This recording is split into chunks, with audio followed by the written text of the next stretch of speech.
여러분, 안녕하세요. 오늘은 여러분과 함께 2024년을 간단히 돌아보는 시간을 갖고자 합니다. 참여자는 항상 함께 해주시는 할머니와 이 채널의 운영자이신 에츠코님입니다. 모두 안녕하세요. 안녕하세요. 할머니와 로보보, 항상 고생 많으세요. 정말 감사드립니다. 이 채널은 약 한 달 전에 시작되었는데 단순한 한국어를 사용하는 괴담 채널로 기획했어요. 하지만 가끔 이렇게 시사 이야기를 섞어 수다를 떠는 것도 재미있을 것 같아서 이번 기획을 준비했습니다. 그렇죠. 한국과 일본 모두에게 격동의 2024년이었으니까요. 특히 한국에서는 12월 3일 윤석열 대통령이 계엄령을 선포했죠. 그 순간 휴대전화 알림음이 울려 퍼지고 이상한 공기가 감돌았어요. 정말 큰일이 일어났다는 것을 느꼈죠. 그런데 계엄령에 대한 일본 언론의 보도는 정말 엉망이었어요. 정말 그렇군요. 세계 모든 언론이 속보로 한국의 계엄령 소식을 전하는데 우리 일본의 국영방송 NHK와 민간 방송들은 크리스마스 세일 소식이나 하네다 공항 소식 같은 정말 쓸모없는 이야기들만 전했어요. 일본 국민에게 중요한 정보를 전달하지 않는 구식 미디어의 태만과 긴장감 없는 태도에 항상 화가 납니다. 그들의 변명이 우리는 보도하지 않을 자유가 있다는 거였잖아요. 정말 어이가 없어서 말이 안 나옵니다. 무슨 보도하지 않을 자유인지 자신들이 뭐라도 되는 줄 아는 건가요?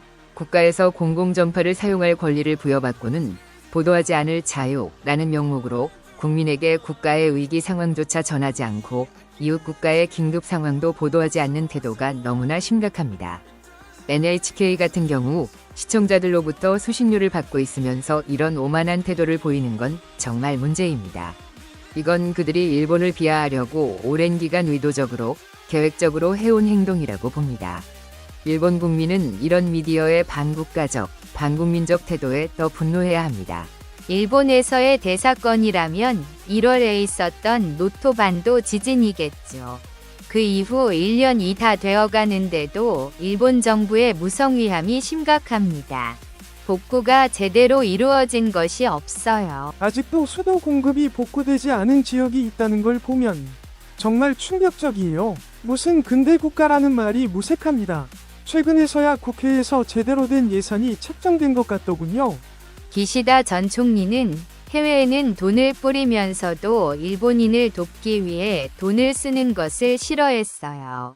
이게 일본의 현실입니다. 일본 정치인들은 외국의 지시대로만 움직이고 일본 국민은 1mm도 돌아보지 않습니다. 아베 전 총리를 암살하고 나서 그들은 하고 싶은 대로 하고 있어요.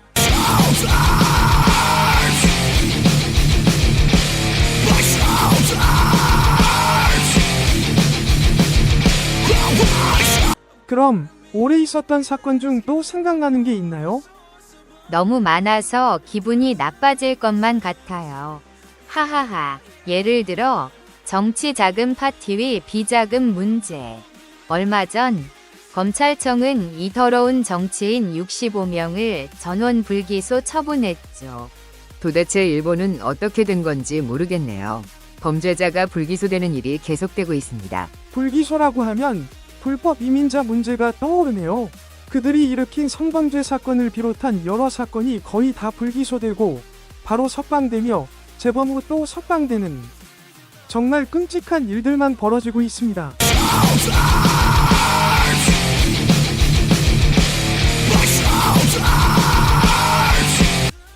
신주쿠는 신세대 성인 2명 중 1명이 외국인이라고 해요.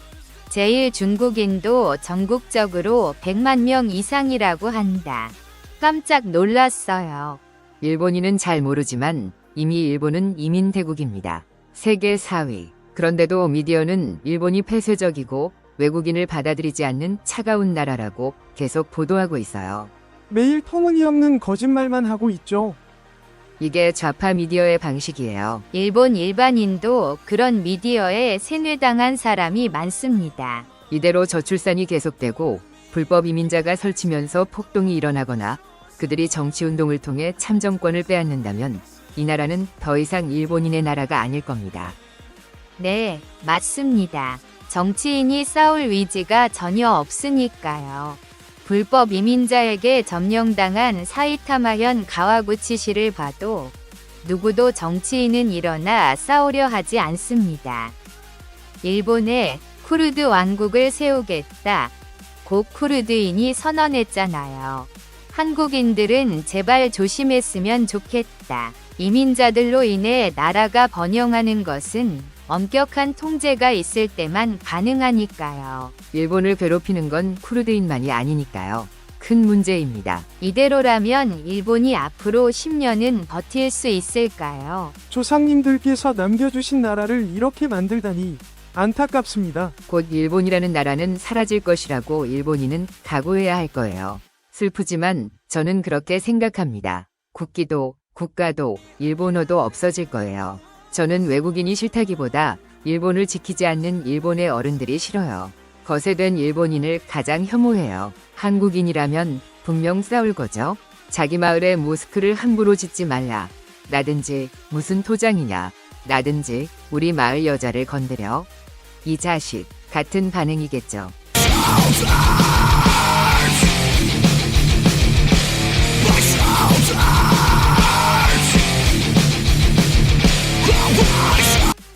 다양성이라는 말을 핑계로 외국은 일본의 수용을 요구하지만요. 세계라고 해봤자 일부 초부유층 사이코 엘리트 공산주의자들이겠죠?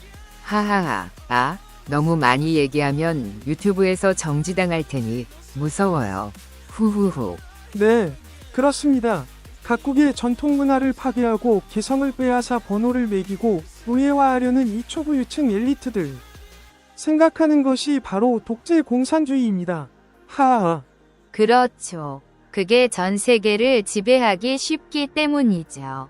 즉, 이권 문제입니다. 돈이죠. 전 세계의 이권을 손에 넣고 싶어 하죠. 큰일. 그만하죠. 다음 기회에 얘기하겠어요. 자, 다른 사건은 어떻게 됐을까요? 아, 주사요? 일본 정부는 여전히 하고 있군요. 어쩌다 이런 이야기를 하면 안 되니 그만두죠. 궁금하신 분들은 제가 가끔 트위터에 정보를 올리니 한번 들러보세요. 일본 사람들은 SNS 중에서도 압도적으로 앨런 머스크의 트위터를 좋아하죠. 신문과 TV에는 진실이 없지만 인터넷에는 진실이 간간히 숨어 있죠. 미디어의 거짓말이라면 그 유명한 효고현 지사 선거에서의 극적인 사이토시 당선이 떠오르네요. 정말 대단한 일이었죠. 그건 앞으로도 회고하며 이야기될 중요한 사건이라고 생각해요. 일본인들이 미디어의 거짓말을 깨닫고 스스로 생각하고 행동하여 사이토시라는 전 지사를 응원하기 시작했고, 그 큰 물결로 인해 절대 당선될 수 없다고 했던 그가 다시 당선됐으니까요. 맞아요. 효고현에서 어떤 공무원이 자살을 했는데 그게 사이토 지사의 갑질 때문이라고 하며 거짓 보도가 시작됐죠. 사이토 씨는 없는 얘기까지 만들어지며 현의회에서 괴롭힘을 당하다 결국 지사직에서 물러나게 됐어요. 그런데 네티즌들이 정말로 사이토 씨가 그렇게 나쁜 짓을 했는지 의문을 품고 사건을 다시 조사하면서 끔찍한 진실이 드러났죠. 내용은 다들 아실 테지만 모두가 신문과 TV가 얼마나 거짓말을 늘어놓았는지 경악했던 사건이었죠. 유럽과 미국 사람들의 80%는 신문과 TV를 믿지 않는다는 통계가 있더군요. 하지만 일본인들은 80%가 신문과 TV를 믿는다죠. 앞으로 이게 어떻게 바뀔지 기대되네요. 주사 문제나 교육, 정치에서도 그렇고 어쨌든 TV와 신문이 말하는 건 거짓말이 많아요. 그게 국가 이익에 얼마나 악영향을 끼쳤는지, 그것이 몇십 년 동안 이어졌다는 걸 생각하면 정말 무섭죠. 트럼프도 항상 메인스트림 미디어와 싸워왔죠. 올해 당선되셨는데 정말 대단한 분이에요. 80이 가까워져 체력이 떨어지고 있는데도 나라를 지키려는 투지가 대단해요. 그런 위대한 애국자가 있다는 것, 미국 국민들은 행복하다고 생각해요. 일본에는 그렇게 위대한 사람은 없어요. 뭐야, 무사가 뭐야, 웃음이 난다. 네, 정말 대통령 선거 당선돼서 다행이었어요.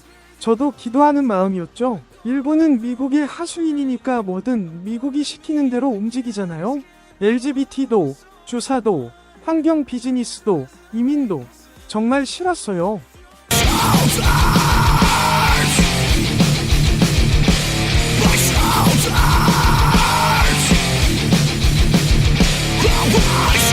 할머니도 그래요. 트럼프 씨가 나라를 사랑하는 보수라서 앞으로는 세계가 조금 더 정상적으로 돌아갈 것 같아 다행이에요.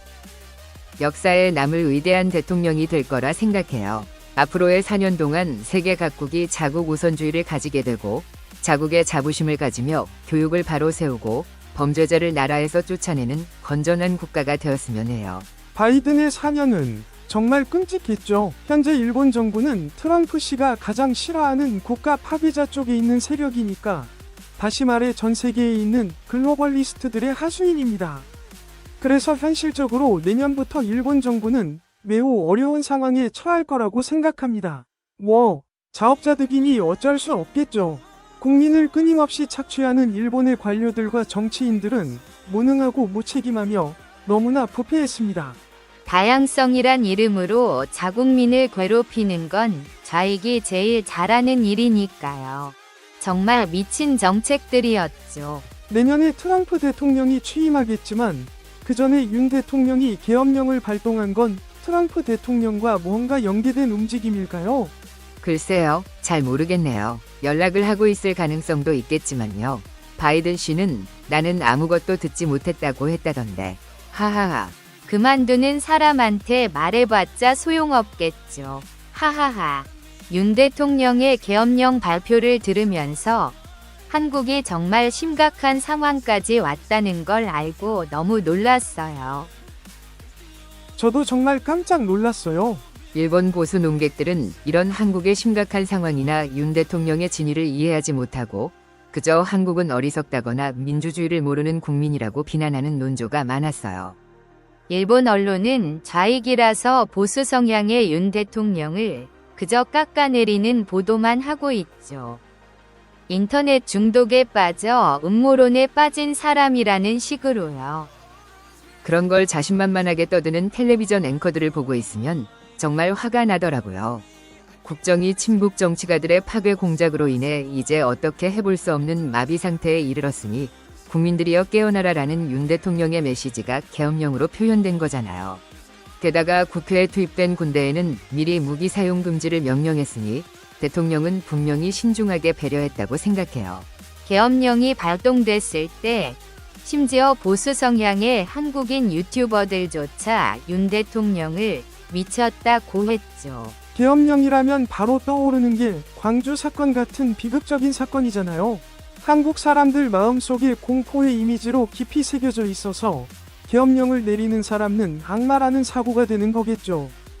그런 것 같아요. 처음엔 한국 방송들이 계엄령에 반대하는 민중이나 윤 대통령을 욕하는 사람들의 인터뷰만 보도했지만 사실 윤 대통령을 지지하는 시위대 숫자도 상당했으니 결국 그 세력을 무시할 수 없게 되어 보도를 시작했죠. 저희는 보수 성향의 한국 유튜버들 영상을 계속 봤기 때문에 진작에 알고 있었어요. 대통령이 정말 국민들에게 큰 지지를 받고 있다는 걸. 드론 촬영이었나? 대통령을 지지하는 엄청난 수의 시위대가 찍혀 있었어요. 감동적이었죠.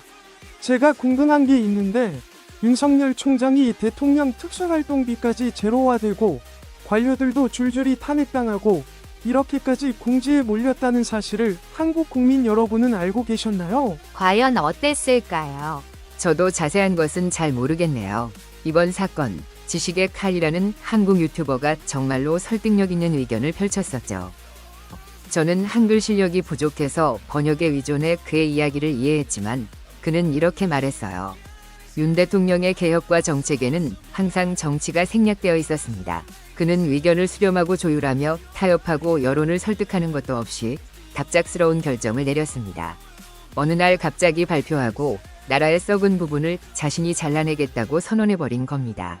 즉, 대통령이 더 자주 담화를 발표하고 국민들에게 현재의 위기를 꾸준히 알리며 민주당의 폭주를 막을 기운을 만들어내는 노력 없이 계엄령이라는 큰 칼을 갑자기 내려쳤다는 거죠. 결국 윤 대통령은 검사인 채로 대통령이 된 것이며 그는 정치가가 아니었다는 걸 지적했어요. 그럴 수도 있겠네요. 생각하게 만드는 지적이었어요. 부족했던 점도 있겠지만 이제는 윤 대통령의 앞으로의 선전을 기원하고 싶어요. 그렇죠. 이미 탄핵소추안이 가결되었으니 이제는 헌법재판소의 재판과 결정을 기다릴 뿐이네요.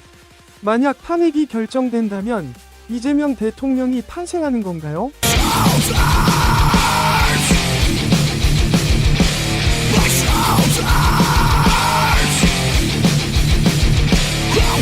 할머니, 일반 일본인들의 관심은 어떨까요? 일반 일본인들의 관심은 솔직히 말하면 차가운 반응이에요. 일본 사람들은 그동안 위안부, 강제징용 문제로 정말 싫은 경험을 많이 했다고 느끼고 있어서 한국의 위기에 대한 동정심이 많이 줄어든 것 같아요. 하지만 한반도 유사는 우리 일본 국가에 정말 큰일이 될 것이라고 생각해요. 정말 그렇죠. 그래서 메이지 시대의 일본인들은 한반도가 러시아나 중국에게 빼앗긴다면 그것이 일본의 유사 상황이 될 거라는 걸 알았어요. 그래서 필사적으로 한반도의 정치에 관여했죠.